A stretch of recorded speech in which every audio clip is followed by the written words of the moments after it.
하나님이여, 주를 사랑하고 주의 계명을 지키는 자에게 언약을 지키시며 긍휼을 베푸시는 주여 간구하나이다.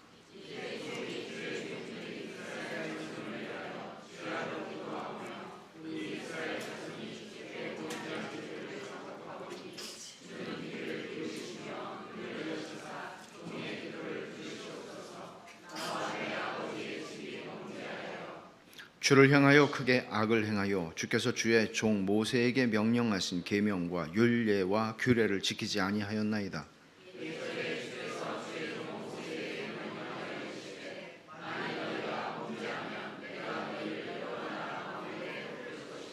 만일 내게로 돌아와 내 계명을 지켜 행하면 너희 쫓긴 자가 하늘 끝에 있을지라도 내가 거기서부터 그들을 모아 내 이름을 두려고 택한 곳에 돌아오게 하리라 하신 말씀을 이제 청하건대 기억하옵소서.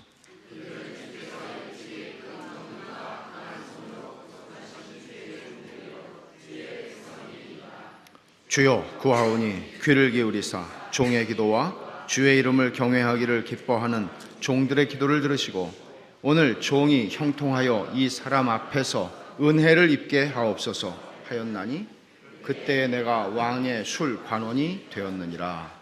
아멘. 오늘은 시리즈를 잠깐 쉬고 이번 주에 단기 선교팀이 인도네시아를 가기 때문에 선교 주일로 지키지는 않지만 선교에 대한 메시지를 여러분들과 함께 좀 오래간만에 나누려고 생각을 합니다. 오늘 우리가 읽은 이 느헤미야서는 유다의 총독으로 주전 445년부터 432년까지 유다의 총독으로 있었던 느헤미야의 회고록 같은 형식으로 쓰여진 성경입니다. 잠깐 우리가 이 느헤미야의 배경을 좀 이해할 필요가 있을 것 같습니다. 느헤미야가 멸망한 유다에서 포로로 붙잡혀 와서 바벨론에 살기 시작한 이후에 바벨론이 멸망하고 페르시아 제국이 세워졌습니다. 그리고 이 땅에서 태어난 한 4세대쯤 되는 사람입니다. 그러니까 벌써 한 100년 정도 포로 생활을 한지, 말이 이제 포로 생활이지만 사실 포로로 붙잡혀 오기는 했으나 그곳에 정착해서 살게 된 겁니다. 그렇게 해서 한 100년이 지난 후에 말하자면 느헤미야는 자기의 고국을 한 번도 경험해 본 적이 없습니다. 100년이나 지났으니, 그리고 그 시대에 그 먼 거리를 그저 현해탄만 건너면 되는 게 아니라 그 먼 거리를 떨어져 있으니 조국에 대한 이야기는 그저 할아버지의 할아버지를 통해서 조금 들어보았을 만한 그런 정도의 사람입니다. 유다가 멸망한 것은 주전 586년이었습니다. 586년에 예루살렘이 함락되고 불타고 다 무너지고 성벽이 다 무너졌습니다. 보통 과거에 고대의 전쟁을 하다 보면 전쟁기 같은 거 읽어보면 그렇죠. 성을 사수하고 끝까지 싸우면 이제 그러다가 함락이 되면 다 헐어버려요. 그리고 다 불태워버리죠. 그러나 성문을 열고 항복을 하면 그 성을 놔둡니다. 그러니까 예루살렘은 1년 반이라고 하는 그 긴 시간 동안 18개월 정도를 성을 사수했어요. 포위된 채로. 그러다가 결국은 뚫렸고 다 무너졌죠. 그게 주전 586년입니다. 그리고 나서 느부갓네살의 군대는 이스라엘 유다의 백성들을 가난한 예루살렘에 사는 아주 가난한 빈민들만 남겨놓고 다 끌고 자기 나라로 포로로 쇠사슬에 묶어서 데리고 갔습니다. 이렇게 하고 한 50년이 지나서 고레스 왕이라고 하는 페르시아 정권이 바뀌었죠. 이 나라가 바뀐 거예요. 바벨론이 망하고 페르시아가 섰어요. 페르시아의 고레스 왕이 이제는 다 자기 나라로 돌아가서 끌려왔던 백성들 다 자기 나라로 돌아가서 이제는 자기들의 신전을 세우고 자기들의 신을 섬기도록 이 유화 정책을 씁니다. 그래서 그런 일환으로 유다 백성들도 이제 자기들의 옛 고토로 돌아가게 되는데 그게 주전 538년이니까 사실은 한 50년이 지난 후에요. 멸망하고 50년이 지나서 생각해 보세요. 우리나라가 일제강점기 35년, 만 35년을 지냈는데 그 35년을 지내는 동안에도 그때 일본으로 건너가서 산 사람들이 참 많고 또 중국으로 건너간 사람들도 많죠. 또 더 이 러시아로도 갔습니다. 근데 일본으로 건너간 사람들이 해방이 돼가지고 다 한국으로 돌아온 건 아닙니다. 어떻든 그렇게 뭐 반가운 나라는 아니죠. 그러나 거기서 이미 터를 잡았고 거기서 오래도록 살았고 자식들을 낳고 살기 시작한 사람들이 그렇게 자기들의 수십 년의 터전을 내려놓고 또 온다는 게 쉬운 일은 아니죠. 어떻든 1차 귀환이라고 하는 것이 세스바하살이라고 하는 지도자 밑에서 이제 많은 무리가, 에스라에 보면 나오죠. 많은 무리가 이제 귀환을 하게 됩니다. 그게 멸망한 지 약 50년이 지난 후입니다. 그렇지만 다니엘 같은 사람들을 보면 다니엘은 유다가 멸망하기 한 20년 전에 어려서 포로로 붙잡혀 갔습니다. 이미 1차 인질로 다 잡아갈 때 605년에 주전 605년이죠. 그러니까 한 20여, 망하기 20여 년 전에 이미 바벨론의 세력 앞에 포로로 다 붙잡혀 간 거예요. 그러니까 10대 소년일 때죠. 그러니까 이제 전체적인 그림을 제가 좀 설명을 드리는 거예요. 그래서 586년에 망하고 그리고 한 50년이 지나서, 그러니까 다니엘 같은 사람은 벌써 한 70년 산 거죠. 붙잡혀온 지 85세쯤 됐을까요? 그래서 다니엘은 돌아가지 않았습니다. 그리고 다니엘은 맡고 있는, 말하자면 외국인으로서 포로로 붙잡혀왔지만 거기서 굉장한 관직에 오른 사람 아닙니까? 그렇게 해서 많은 사람들이 이제 1차 귀환 때 돌아갔어요. 돌아가가지고 이제 학개 선지자 또 스가랴 선지자의 동료를 받고 또 수룹바벨이라고 하는 총독의 지도하에 제2성전을 건축하게 됩니다. 성전이 다 무너졌잖아요. 이제 그 성전을 다시 세웁니다.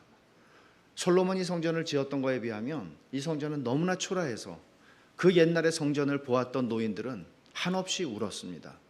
너무나 비참하고 너무나 초라해서. 그러나 그 시대의 성전을 보지 못했던 젊은이들은 환호성을 질렀겠죠. 야, 우리가 성전을 지었다.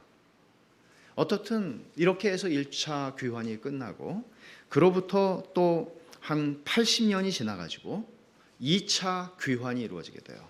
그게 에스라 때입니다. 에스라가 이제 2차 귀환하는 무리들을 데리고, 이게 에스라 7장에 나오는 얘기죠. 에스라가 또 많은 무리들을 데리고 귀환을 합니다. 그러니까 아직도 유다 사람들이 이 땅에 많이 살고 있었던 것이죠. 그렇게 해서 에스라가 귀환을 하게 되고,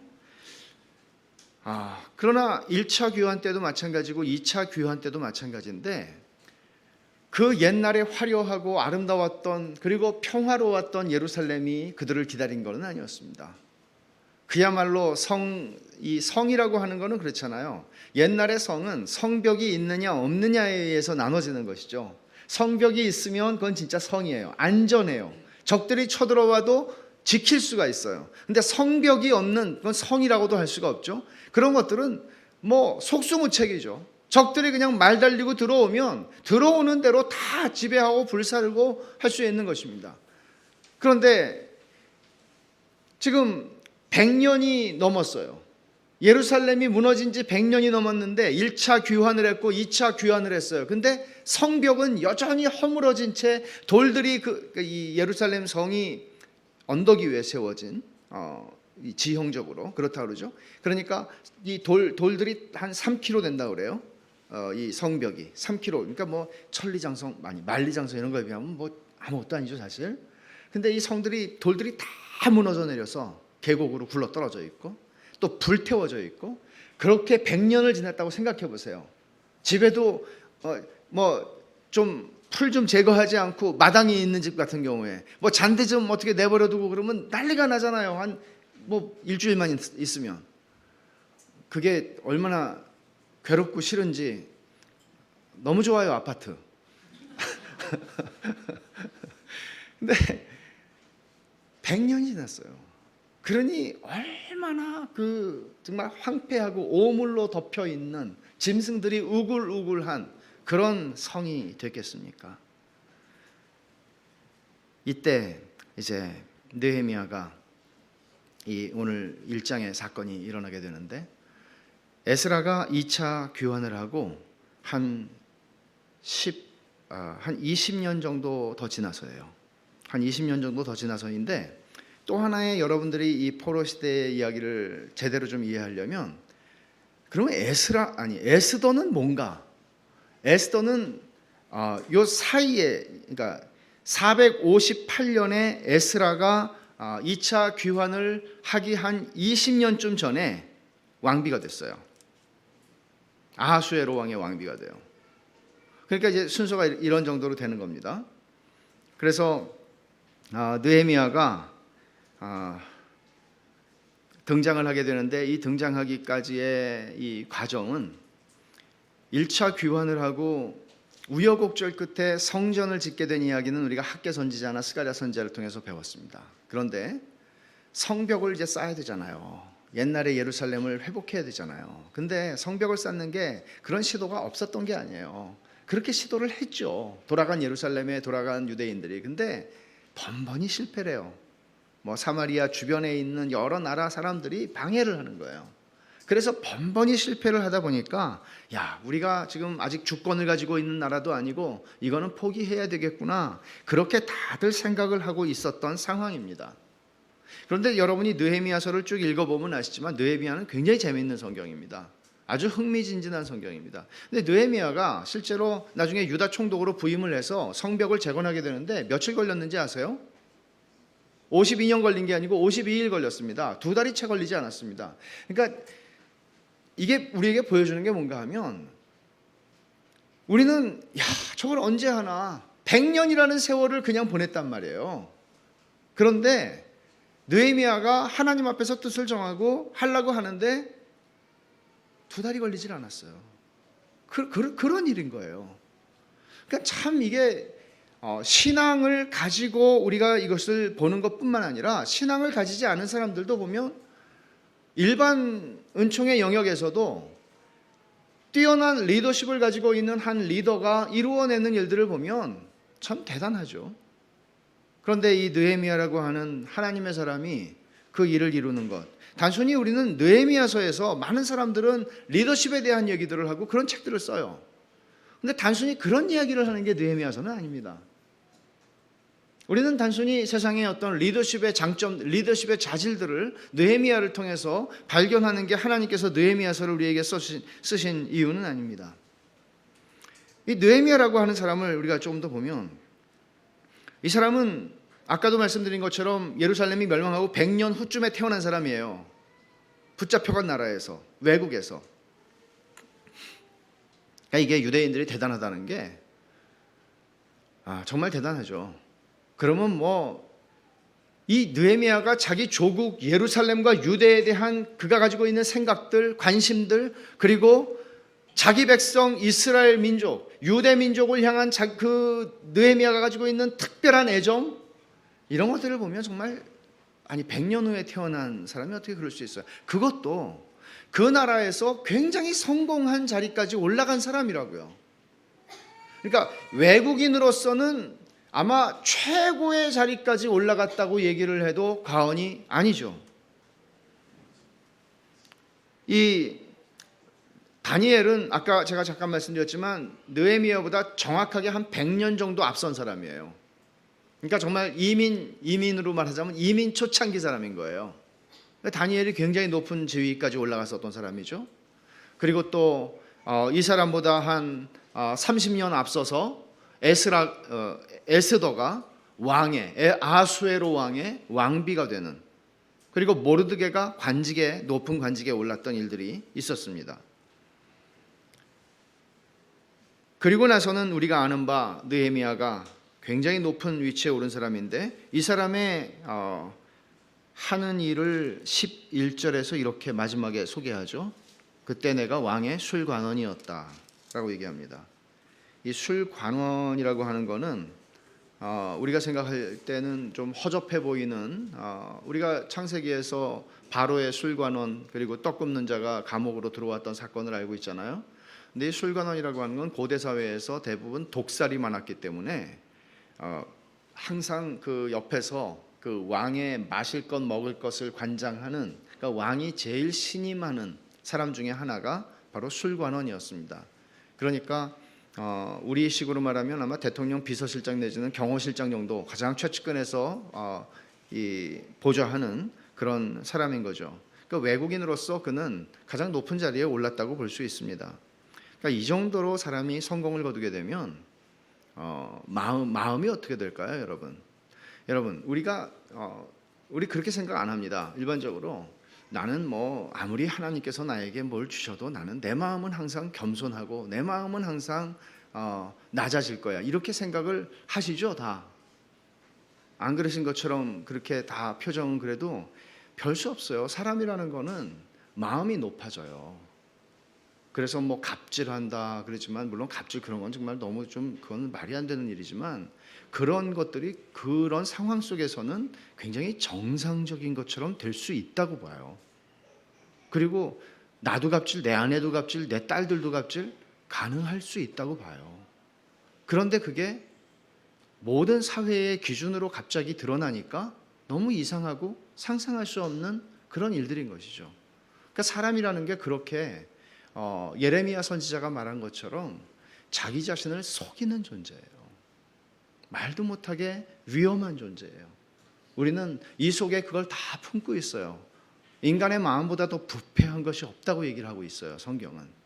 그게 어떤 사람들의 특정해서 얘기를 하는 것이 아니라 우리 모두에게 다 그렇습니다. 하나님을 믿고 하나님을 경외한다고 하는 사람들도 예외는 아닙니다. 근데 이제 이런 상황이 되면 이 느헤미야 자신도 마음이 아주 높아지기가 참 쉽잖아요. 왜냐하면 자기 삶, 자기 자녀들의 삶 보장이 된 거거든요. 비록 포로로 붙잡혀 와서 자기 민족의 역사는 정말 사라져 버렸고 자기 나라는 아직도 존재하지 않지만, 그러나 적어도 자기는 성공한 사람으로서 거둘 수 있는, 인생에서 할 수 있는 최고의 자리에 올라간 셈이거든요. 이런 상황에서 우리는 이 본문을 읽어야 합니다. 본문이 이렇게 시작을 해요. 하가랴의 아들 느헤미야의 말이라. 아닥사스다 왕 제20년 기슬루월에 내가 수상궁에 있었다 그랬어요. 왕궁이에요. 수상궁은 지금의 이란의 남서쪽에 있는 지역이라고 하는데 따뜻한 곳이죠. 그러니까 페르시아가 당시에 통치하던 나라가 너무나 넓으니까 이제 처음에 다리오 왕 때는 수상궁이 수도였었는데, 나중에 아하수에로와 아닥사스다 때는 수도를 옮기면서 이 수상궁을 겨울성으로 썼습니다. 그러니까 이제 추워지면 겨울에는 옮겨와서 좀 따뜻한 곳에서 또 통치를 하는 겁니다. 수상궁에 있었다는 얘기는 느헤미야가 지금 왕의 술관원으로서 왕을 보좌하면서 지금 같이 있었다는 얘기를 하고 있는 겁니다. 어쩌면 그 당시 페르시아는 온 세계를 통치하고 있었는데 그 세계의 중심지에, 그리고 가장 화려한 곳에, 가장 편안한 곳에, 가장 안락한 삶을 누리면서 느헤미야는 지금 살고 있었습니다. 이것이 느헤미야가 지금 살고 있었던, 물리적으로 그가 처해 있었던 자리를 수상궁이었다, 이렇게 얘기를 하는 겁니다. 유대민족의 역사는 가장 고통스러운 시간을 보내고 있었고, 가장 고통스러운 그 시간이 점점 깊어져 가고 있었지만, 개인적으로 보면 그는 정말 잘 나가고 있었습니다. 이런 느헤미야를 1절에서 소개를 했습니다. 그리고 느헤미야의 관심을 2절에서 3절에서 보여주고 있는데, 2절 이렇게 시작하죠. 내 형제들 가운데 하나인 하나니가 두어 사람과 함께 유다에서 내게 이르렀기로 내가 그 사로잡힘을 면하고 남아있는 유다와 예루살렘 사람들의 형편을 물은즉, 하나니는 느헤미야의 친형제였던 것 같습니다. 기록에 의하면 하나냐라고 하는 사람이 나오는데, 느헤미야 형제로 하나냐의 축약형이 하나니인데, 하나니라는 이름의 뜻은 뭔가 하면 하나님은, 여호와는 은혜로우시다 하는 것입니다. 굉장히 좋은 이름이죠. 여호와는 은혜로우시다. 근데 하나니와 몇 사람이 최근에 예루살렘을 다녀왔어요. 그 소식을 듣고 너무나 궁금하니까, 말하자면 지금 자기는 수산성에 있지만 자기의 관심은 전부 예루살렘인 거예요. 하나님의 백성들인 거예요. 그래서 그 땅에 대한 관심, 그 지역에 대한 관심이 있는데, 하나니가, 자기 동생이 갔다 온 거예요. 그래서 불러요. 그리고는 그래, 도대체 그곳에 사로잡힘을 면하고 남아있는 유다와 예루살렘 사람들이 어떻게 지내고 있든 묻습니다. 대답은 슬픈 대답이었습니다. 3절에 보면 그들이 내게 이르되, 하나니와 그 친구들이 말합니다. 사로잡힘을 면하고 남아있는 자들이 그 집안 거기에서 큰 환난을 당하고 능욕을 받으며 예루살렘 성은 허물어지고 성문들은 불탔다 하는지라.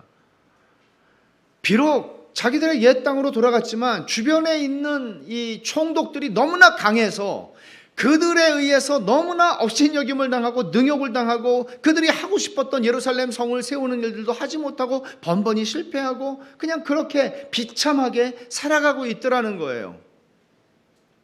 왜 돌아갔겠어요, 이 사람들이? 여기 사로잡힘을 면하고 남아있는 유다와 예루살렘 사람들은 누군가 하면 1차, 2차 귀환을 통해서 예루살렘으로 돌아간 사람들이에요. 1차 귀환한 사람들은 이미 수십 년이 지났으니까 거의 한 100년이 지난 거거든요. 그러니까 사실은 그 사람들보다는 에스라가 데리고 간 2차 귀환한 그 사람들에 대한 소식이 궁금했을 거란 말이에요. 도대체 어떻게, 왜냐하면 어렸을 때 자기 친구들이 많이 있을 테니까. 적어도 한 이때 30살에서 40살 사이가 됐다면 같이 10대를 보냈던 친구들이 갔을 거 아니에요. 그리고 그 사람들이 갔을 때에는 여러분 어떤 사람들이 50년에서 70년을 이 땅에서 살았는데 자기 조국이라고 해서 아무것도 보장되지 않은 조국으로 돌아가는 그 용기를, 결단을 가지고 돌아갈 수 있겠어요? 그건 믿음이 없이는 못하는 일이잖아요. 그것도 50년, 70년이 된 게 아니라 그로부터 또 80년이 지나서 130년 이상이 지난, 여기서 130년 이상을 살았는데 이 터전을 사업을 하던 사람도 있었을 거고 별 사람들 다 있었을 거 아니에요? 이걸 다 내려놓고 짐 싸가지고 옛날 자기들의 조상들이 살던 그곳으로 돌아가는 것은 믿음이 아니고는 할 수 없는 일이죠. 근데 믿음을 가지고 돌아갔는데 그들에게 주어진 건 아무것도 없는 거예요. 믿음을 가지고 돌아갔더니 정말 하나님께서 그들을 축복하셔서 그들이 건강하고 무병장수하고 돈도 벌고 부유하게 살았다, 그렇게 얘기하지 않아요. 비참하게 살고 있다는 거예요. 느헤미야는 어때요?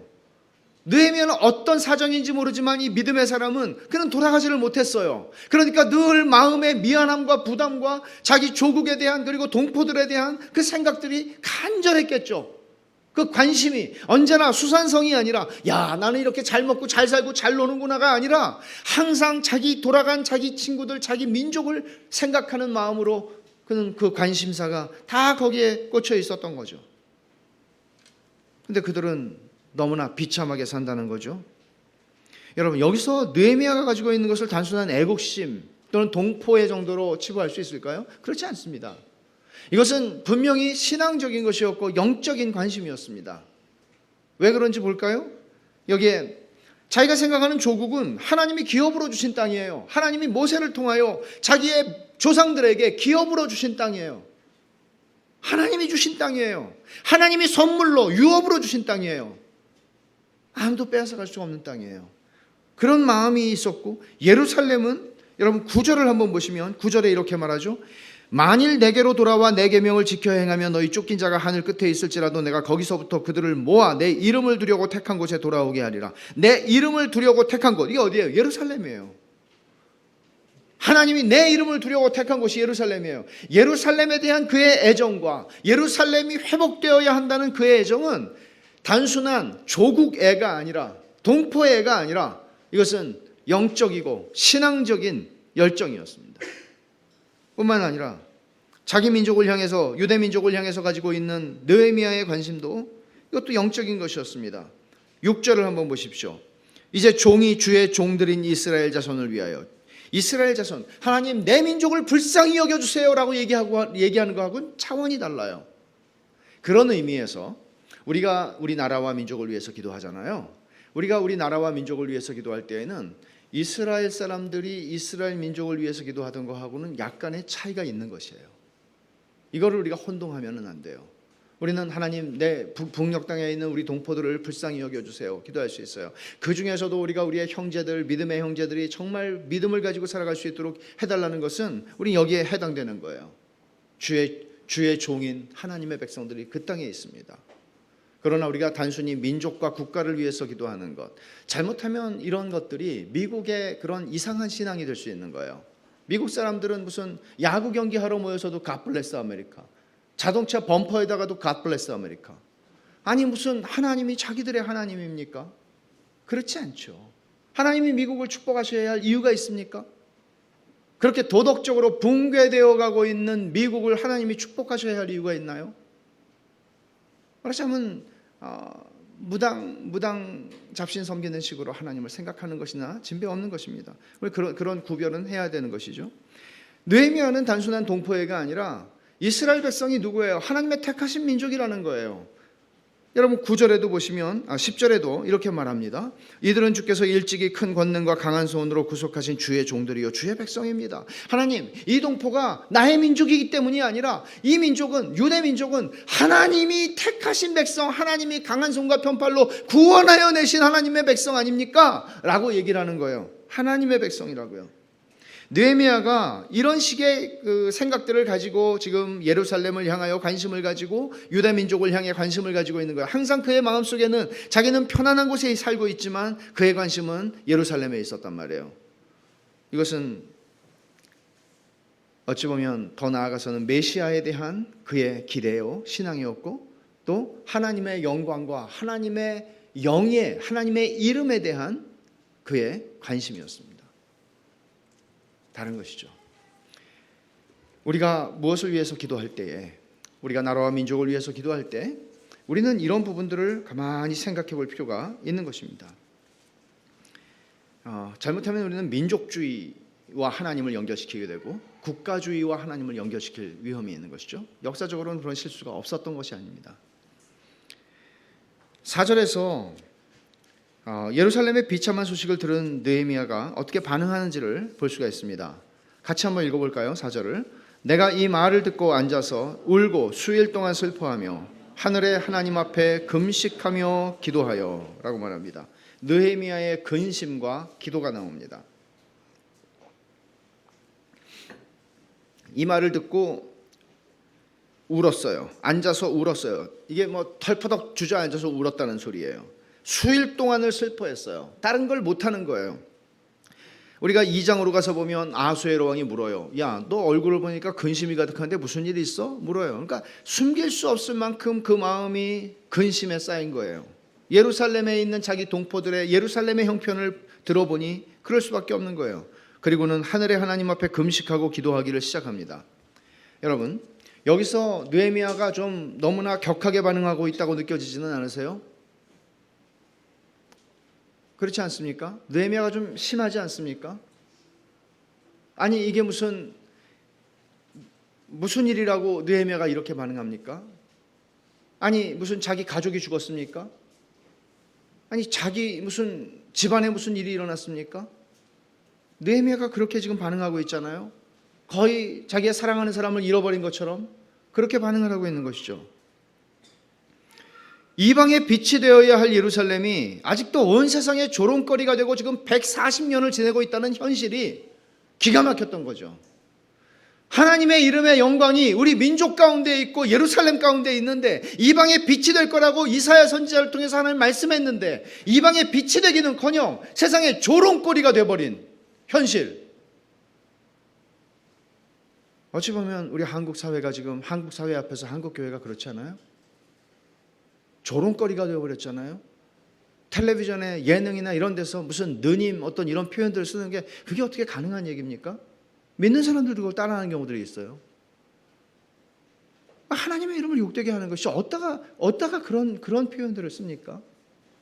미국 사회의 욕과 탄식 이런 것들 이런 것들이 얼마나 하나님과 관련된 것들, 예수님과 관련된 것들이 지금 보편적으로 지금 사용되고 있습니까?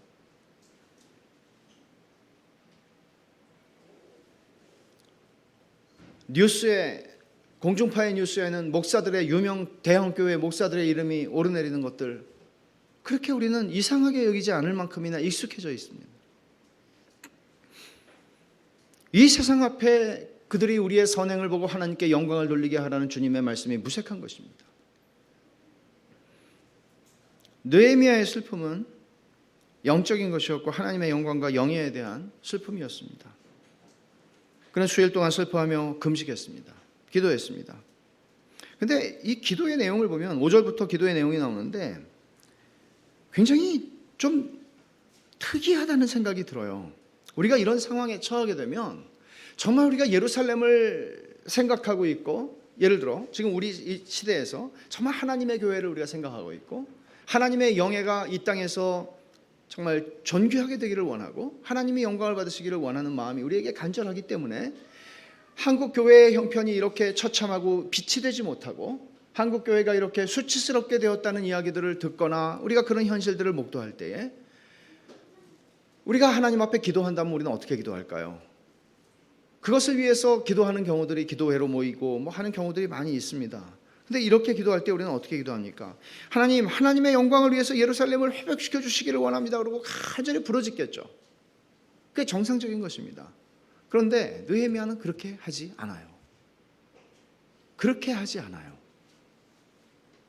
하나님, 예루살렘을 언제까지 하나님 이 상태로 내버려 두시겠습니까? 제발 예루살렘을 회복시켜 주세요라고 기도를 하지 않아요. 회개를 해요. 이게 굉장히 특이한 거예요. 오늘날 우리가 일반적으로 이런 기도들을 해요. 교회를 위해서 기도할 때도 있고요. 선교를 위해서도 기도를 해요. 선교를 위해서도 기도 합주회라든지 선교를 위해서 기도를 하는데 이렇게 기도할 때 우리는 때때로 이런 느낌 같은 것들을 스스로 가지기가 굉장히 쉬워요. 이 유혹인데요.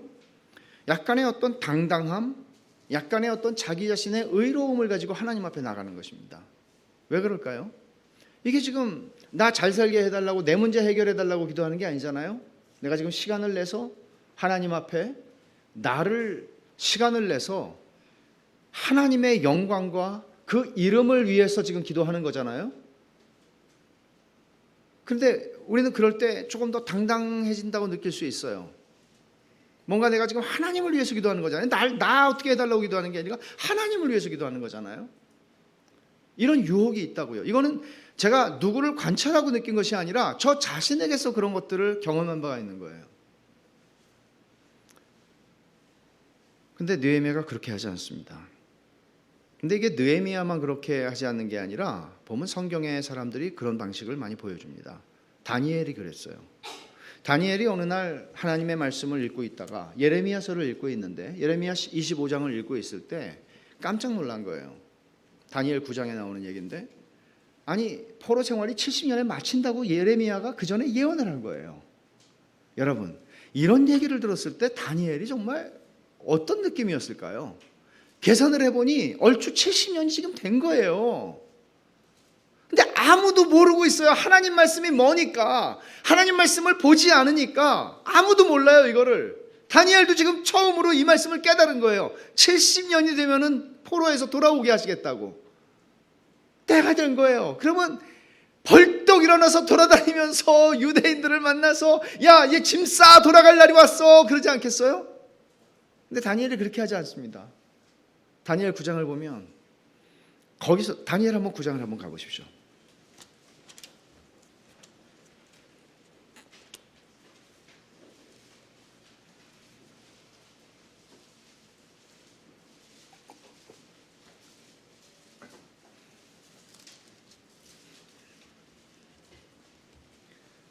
다니엘 9장 2절 곧 그 통치 원년에 나 다니엘이 책을 통해 여호와께서 말씀으로 선지자 예레미야에게 알려주신 그 연수를 깨달았나니 곧 예루살렘의 황폐함이 70년 만에 그치리라 하신 것이니라. 그리고 다니엘이 반응을 하는데 내가 금식하며 베옷을 입고 재를 덮어쓰고 주 하나님께 기도하며 간구하기를 결심하고 내 하나님 여호와께 기도하며 자복하여 이르기를.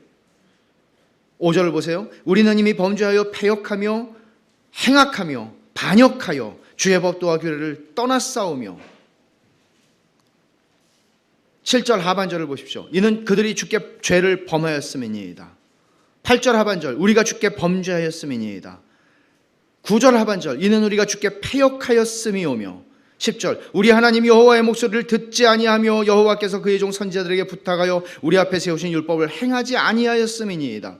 11절 온 이스라엘이 주의 율법을 범하고 치우쳐가서 주의 목소리를 듣지 아니하였으므로. 11절 하반절 이는 우리가 주께 범죄하였음이니이다. 15절 하반절 우리는 범죄하였고 악을 행하였나이다. 16절 하반절 이는 우리의 죄와 우리 조상들의 죄악으로 말미암아. 회개하죠. 굉장히 특이한 거예요. 하나님이 이제 70년 동안 이제 포로 생활을 마치고 돌아가게 하신다 그랬으면 저 같았으면은 돌아다니면서 짐 싸라고 그랬을 것 같아요. 근데 다니엘이 회개해요. 아니, 다니엘하고 지금 이게 무슨 상관이에요? 자기의 조상들이 지은 죄예요, 사실은. 근데 다니엘이나 느헤미야나 그들이 보여주는 태도를 보면, 아, 주님, 특히 느헤미야는 더더욱 그렇죠. 느헤미야는 100년이 지나서 여기서 태어난 사람이라고요. 예루살렘이 멸망한 게 자기하고 아무 상관이 없어요. 근데 예루살렘이 멸망한 거 자기 4대 5대 할아버지 조상들의 죄인데, 느헤미야는 조상들이 잘못했다고 얘기하는 게 아니에요. 나의 죄와 조상들의 죄를 회개해요. 이런 말이죠. 하나님, 내가 그때 그 상황이었다면 나는 하나님을 경외하고 하나님 잘 섬겼을 건데, 내 조상들이 정말 바보같이 어리석어서 하나님을 섬기지 않고 그렇게 우상 섬기다가 그렇게 멸망하고 말았습니다. 그렇게 얘기할 수 있을지는 몰라도 어떻게 자기 자신과 자기 조상들의 죄를 지은 그 조상들과 자기를 동일시해서 하나님 앞에 회개하겠습니까? 오늘 우리가 느헤미야의 본문에서 보는 기도도 회개하는 기도란 말이죠. 금식하고 회개하는 거예요. 6절을 보십시오. 이제 종이 주의 종들인 이스라엘 자손을 위하여 주야로 기도하오며 우리 이스라엘 자손이 주께 범죄한 죄들을 자복하오니 주는 귀를 기울이시며 눈을 여시사 종의 기도를 들으시옵소서. 나와 내 아버지의 집이 범죄하여 주를 향하여 크게 악을 행하여. 자기 자신이 이렇게 편안한 환경 속에서 살아가고 있지만 자기 자신과 그 당시에 자기 조상들의 죄, 내가 지금 이 편안한 환경 속에서 짓는 죄 하나도 다르지 않다는 거예요. 변한 거 없다는 거예요. 그걸 회개하고 있는 거죠. 근데 이렇게 회개할 때 하나님께서 예루살렘을 회복시켜 달라고 기도를 하는 것, 당당하게 나아갈 수 없는 거예요. 이 느헤미야에게는. 왜냐하면 거룩하신 하나님께서 지금 나를 보셔도 아무리 70년을 정해놓았다 할지라도 다니엘에게 주신 계시처럼 그래도 70년 찼으니까 나 이제 돌아갑니다라고 말할 수 있는 당당함이나 권리가 없다는 거예요. 왜냐하면 내 조상들처럼 나 역시 죄인이기 때문에 여전히 죄 가운데 살아가고 있으니까 그걸 구할 자신이 없는 거예요. 그 거룩하신 하나님 앞에서 내가 누군지를 아는 거예요. 이게 그리스도인이에요. 이게 그리스도인이에요. 하나님 앞에서 내가 누군지를 아는 거예요. 근데 이 기도에는 희망이 있어요. 희망이 있는데 그 희망은 막연한 기대가 아니에요. 9절에 보면 만일 내게로 돌아와 내 계명을 지켜 행하며 너희 쫓긴 자가 하늘 끝에 있을지라도 내가 거기서부터 그들을 모아 내 이름을 두려고 택한 곳에 돌아오게 하리라 하신 말씀을 이제 청하건대 기억하옵소서. 하나님이 하신 말씀을 지금 가지고 오는 거예요. 하나님의 약속을 가지고 오는 거예요. 하나님 이렇게 말씀하셨습니다. 내 백성이 하늘 끝에가 있을지라도 지옥 끝에가 있을지라도 그들이 회개하고 돌아오면 내가 그들을 다시 불러 이 땅에 다시 심겠다 말씀하셨잖아요. 하나님, 우리가 범죄해서 여기까지 왔습니다. 범죄해서 예루살렘이 망하고 140년이 흘렀고 예루살렘은 지금도 오물더미가 되어버렸습니다. 하나님, 우리의 죄를 회개합니다. 이렇게 느헤미야는 하나님 앞에 나아가는 거예요. 그러면서 하나님의 약속에 그 하신 말씀에 희망을 거는 거예요. 하나님께 돌아오는 자들, 회개하고 하나님께 돌아오는 자들, 그리고 자기의 회개의 진정성을 하나님의 말씀에 순종함을 통해서 드러내는 그 참된 돌아오는 자들에게는 하나님께서 그들을 당신의 이름을 두겠다고 택한 곳 예루살렘으로 다시 돌아오겠다고 하신 그 약속을 이루어 달라고 기도하는 거예요. 이거는 막연한 기대가 아니에요. 제가 그랬죠? 막연한 기대와 믿음은 다르다. 믿음은 하나님의 약속을 붙잡는 것입니다. 느헤미야가 이렇게 하나님께 기도할 수 있었던 근거는 하나님의 백성이 어떤 존재인지를 알기 때문이죠. 아까 읽은 바 10절에 주께서 일찍이 큰 권능과 강한 손으로 구속하신 주의 종, 주의 백성 아닙니까? 이게 주의 백성입니다. 내 동포라서 내 민족이라서가 아니고 이게 하나님의 백성이잖아요. 여기가 교회잖아요. 우리가 교회잖아요. 하나님, 이런 기도를 해요. 우리가 교회잖아요. 하나님, 내가 교회잖아요. 내가 하나님의 자녀잖아요. 당당하게 내가 하나님의 자녀이기 때문에 뭐 이런 게 아니라 내가 하나님의 영광을 훼손하고 하나님을 수치스럽게 하는 범죄한 죄인이지만 하나님 그래도 나를 긍휼히 여겨주십시오. 내가 하나님의 자녀가 아닙니까? 이런 얘기예요. 느헤미야의 기도는 그리고 그가 슬퍼했고 그가 흘렸던 눈물은 그저 단순한 인간적인 감수성의 산물이 아닙니다. 철저하게 하나님의 말씀과 약속에 뿌리 내린 신앙이고, 그 신앙이 그 사람의 정서 속에, 지성 속에 침투해 들어가 있는 거예요. 하나님의 말씀이 내 피 속에, 내 가슴 속에 하나님의 말씀이 흐르고 있는 거예요.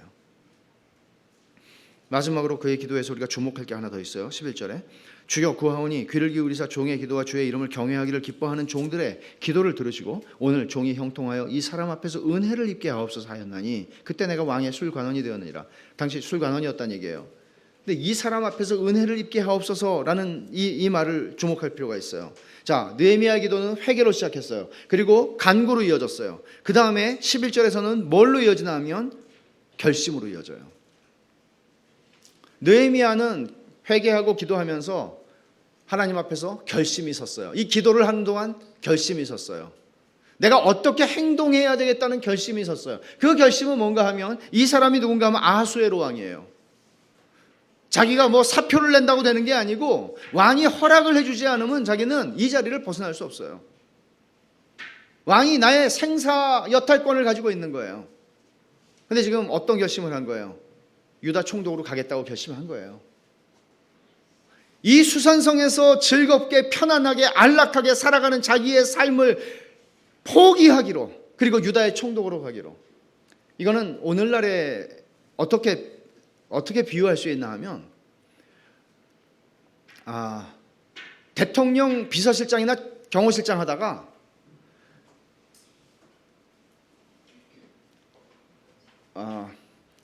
마라도 이장이 되는 거예요.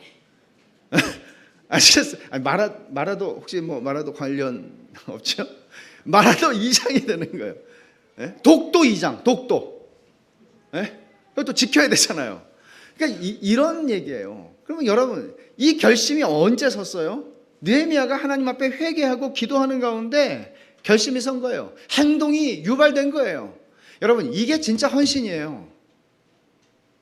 그냥 선교 집회를 하면서 청년들이 그냥 벌떡벌떡 일어나면서 선교사 되겠다고 그러는 게 아니라, 이렇게 하나님의 영광과 하나님의 영예에 대한 관심을 가지고 하나님 앞에 엎드리고, 이 백성이 이 하나님의 교회를 향한 하나님의 영광, 그것이 내 관심사였다가, 그것이 나의 기도가 되었다가, 그러다가 내가 하나님 앞에 회개하고 기도하면서 결심이 서는 거예요.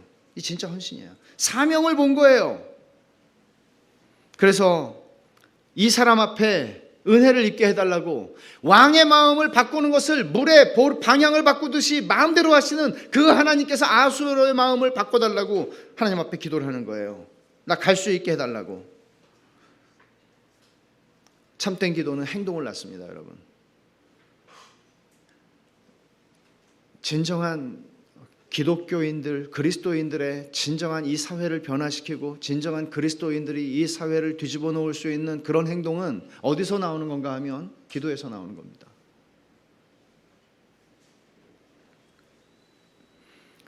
예루살렘과 유다 민족을 향한 느헤미야의 관심이 일회성 관심이 아니었습니다. 호기심으로 하나님을 불러서 물어본 거 아니었습니다.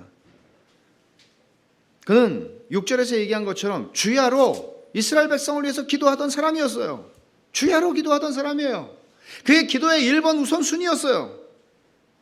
그리고 이제 그 마음에 작정한 것은, 그가 지금 관심을 가지고 예루살렘을 향하여 관심을 가지고 있던 것은 이제는 내 삶 전부를 걸 만큼의 중요한 하나님이 내게 주신 사명이라고 여겼던 것입니다. 내 삶 전부를 바칠 수 있을 만한 관심사가 된 겁니다. 여기에 놓쳐서는 안 되는 중요한 인물이 한 사람 있어요. 우리는 보통 주연을 주목하죠. 느헤미야 같은 탁월한 리더를 주목하죠. 그러나 여기에 조연이 한 사람 있어요. 하나니예요. 어떤 분들은 하나니 그리고 느헤미야 그러면 이거 오자가 나왔구나 이렇게 생각할 수도 있겠죠. 하나님 그리고 느헤미야, 하나니예요. 하나니예요. 예루살렘에 갔다 왔던 느헤미야의 동생. 이 사람이 사실은 이 모든 일들을 가능하게 했던, 이 모든 일들의 시발점이었다는 것을 여러분 아십니까? 상황인식. 상황을 정확하게 인식하지 못한다면 우리들은 그저 책상 앞에서 성경만 읽는 사람으로 살아갈 것이에요. 그러나 상황을 읽어야 돼요. 어떤 신학자가 말한 것처럼 한 손에는 성경, 한 손에는 신문을 들고 있어야 된다는 얘기죠. 하나니의 예루살렘 방문과 느헤미야가 질문한 것에 대해서 하나니가 상세하게 제대로 설명을 해준 것은 이 모든 것을 가능하게 한 열쇠였고 느헤미야를 움직이게 하는 방아쇠였습니다. 느헤미야의 삶이 어떻게 해서 움직이게 된 건가 하면 이것 때문에 움직인 겁니다. 하나니가 전해준 소식입니다. 어쩌면 느헤미야는 자기가 가고 싶었지만, 가서 직접 눈으로 보고 싶었지만 갈 수 없었는지도 몰라요. 왕이 허락해 주지 않으니까, 왕의 주변을 떠날 수 없으니까. 그런데 동생을 보냈는지도 모르죠. 우리는 그 사정은 잘 모르지만 어떻든 하나님의 존재 때문에 느헤미야는 슬퍼하며 하나님 앞에 나갈 수 있었고 결심을 할 수 있었다는 것이죠. 이번 주 목요일 날 우리 교회 6사람이 단기 선교로 인도네시아로 갑니다. 그냥 여기 나온 2절에 나온 내 형제들 가운데 하나인 하나니가 두어 사람과 함께, 우린 6사람이 가요. 저는 이분들이 벳샬롬 교회를 대표해서 다녀오는 하나니들이 되어야 한다고 생각을 합니다. 그렇게 기대를 합니다. 예루살렘이 하나님이 당신의 이름을 두려고 택하신 곳이었던 것처럼 우리가 가는 인도네시아 반동이 하나님의 땅입니다. 하나님이 통치하셔야 하고 하나님이 영광을 받으셔야 하는 땅입니다. 그러나 그 땅에는 세계의 가장 큰 미전도 종족 중에 하나인 순다 종족이 수천만의 사람들이 살고 있습니다. 그들도 하나님께 영광을 돌려야 하는 사람들이고 하나님의 백성들이 되어야 마땅한 사람들입니다. 우리는 먼저 그곳에서 하나님의 구속함을 받은 하나님의 백성들, 우리의 믿음의 형제들을 만나게 될 것이고 그들의 형편을 볼 것입니다. 그리고 또 우리는 무슬림들을 만나게 될 것입니다. 또는 교회를 대적하는 사람들도 만나게 될 것입니다. 단기선교팀이 벳샬롬 교회의 하나니들로서 이 모든 상황과 형편을 직접 보고 듣고 할 수만 있다면 경험하고 돌아와서 그 내용을 잘 전달할 수 있었으면 좋겠습니다. 이게 중요한 것이죠. 어떻게 전하느냐 하는 건 굉장히 중요한 것이죠. 왜냐하면 우리는 알다시피 이스라엘이 광야에서 정탐꾼들을 가나안으로 보냈을 때 12명 가운데 10명은 얼마나 낙심시키는 이야기를 전했습니까? 하나님은 얼마나 놀랍게도 그 형편이 너무나 형편없었음에도 불구하고 느헤미야가 그 이야기를 듣고 그 가슴에 성령의 불이 붙은 것 아닙니까? 참 중요합니다. 갈렙과 여호수아처럼, 그리고 하나니처럼. 단기 선교팀이 하나니들이라면 벳샬롬의 가족들 모두는 느헤미야들이 되어야 마땅합니다. 우리의 안락하고 편안한 삶에 매몰되어 살아가지 않고 하나님의 영광을 추구했고 하나님이 온 세상에서 영광을 받으셔야 한다는 그 사실 앞에서 내 삶을 언제든지 내려놓을 수 있는 준비를 가지고 있는 사람들 말이죠. 여러분의 관심은 뭡니까? 느헤미야의 관심에 대해서 제가 소개했죠. 여러분들의 관심은 어디에 있습니까? 여러분들의 삶의 관심사는 뭡니까? 주가가 오르는 것입니까? 아니면 땅값이 오르고 집값이 오르는 것입니까? 아니면 자식들이 어떻게 잘 되는 것입니까? 우리의 관심사의 대부분을 차지하는 것들은 무엇입니까? 우리가 무엇을 위해서 기도합니까?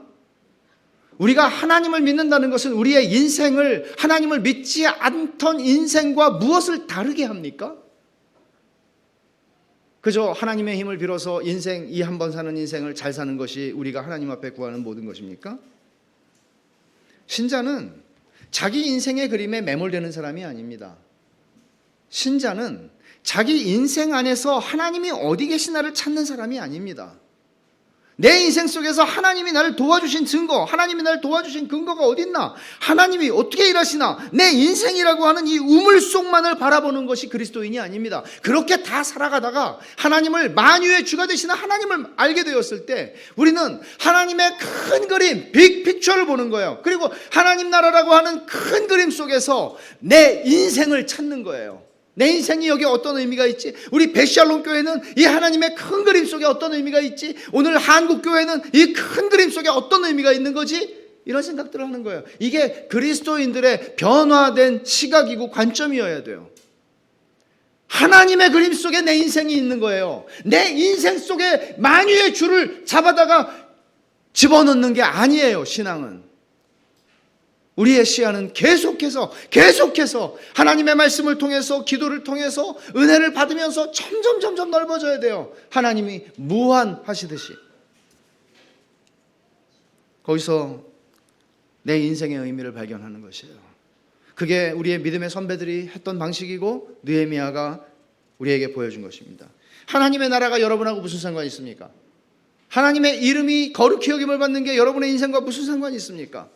하나님의 뜻이 이 땅에 이루어지는 게 나하고 무슨 상관이 있습니까? 그리고 인도네시아가 더군다나 여러분하고 무슨 상관이 있습니까? 100년 전에 망한, 140년 전에 망한 내 조국의 예루살렘, 그게 140년 후에 이 땅에서 성공해서 잘 살고 있는 느헤미야와 무슨 상관이 있습니까? 마찬가지입니다. 우리는 이렇게 갈 수 있습니다. 눈 딱 감고 그냥 내 인생 살면 됩니다. 교회 잘 나오면서 얼마든지 그럴 수 있습니다. 그러나 우리 안에 성령께서 그것을 허락하시지 않을 겁니다. 그렇게 살게 놔두시지 않습니다. 하나님의 백성은 그렇게 못 삽니다. 그게 느헤미야에서 우리가 보는 것이죠. 왕의 술관원이라고 하는 보장된 자리를 내려놓고 유다 총독으로 가겠다고 자원해서 가서 성벽을 세운 사람. 이제 단기 선교팀을 보내는 것은 시작일 뿐입니다. 그리고 움직이고 행하는 것은 우리들의 몫입니다. 저는 우리 베샬롬 교회가 주님 오시는 날 그저 우리는 그냥 즐거워, 그냥 우리는 행복해가 아니라 주님이 교회를 세우신 목적과 뜻을, 그리고 주님의 이름이 존귀하게 되고 주님의 뜻이 이루어지고 주님의 나라가 이루어지는 일에 우리가 주님 재림하시는 날까지 그 일에 쓰임받는 교회가 되는 것, 이것 아닙니까? 그리고 베샬롬 교회가 무슨 조직입니까? 우리가 베샬롬 교회입니다. 우리가 베샬롬 교회입니다. 여러분과 제가 교회입니다. 하나님께서 그런 은혜를 주셨으면 좋겠어요. 시편 122편 6절에 이 말씀이 있어요. 찾지 마십시오. 예루살렘을 위하여 평안을 구하라. 예루살렘을 사랑하는 자는 형통하리로다. 예루살렘을 위하여 평안을 구하라. 예루살렘을 위하여 평안을 구하라. 여러분, 여러분의 기도에 여러분의 가정, 자식, 남편, 아내, 부모님, 여러분들이 하는 일, 사업, 그것이 여러분의 전부가 되어서는 안 됩니다. 예루살렘을 위하여 평안을 구하십시오. 하나님의 교회가 여러분의 기도의 제목이 되어야 마땅합니다. 하나님의 나라가 여러분의 기도의 제목이 되어야 합니다. 온 세상에서 하나님이 영광과 찬송을 받으시는 것이 물이 바다를 덮은 것 같이 일어나도록 우리는 하나님 앞에 우리를 드려야 합니다. 주님이 영광 중에 재림하시는 날, 그렇게 주님 앞에 서서 살다가 주님 앞에 서는 우리 베샬롬 교회, 우리 모두가 되기를 바랍니다. 기도하겠습니다. 하나님 아버지, 감사합니다. 하나님께서 느헤미야를 통하여 저희들에게 주시는 이 도전을 저희의 가슴으로 받고 하나님 아버지, 주 재림하시는 날까지 신실하게 사는 저희들이 되게 하여 주시옵소서. 예루살렘의 평안을 구하는 자 형통하리로다. 주여, 이 말씀이 저희 교회와 교회에 속한 모든 권속들 가운데 응하게 하여 주옵소서. 예수님의 이름으로 기도하옵나이다. 아멘. 400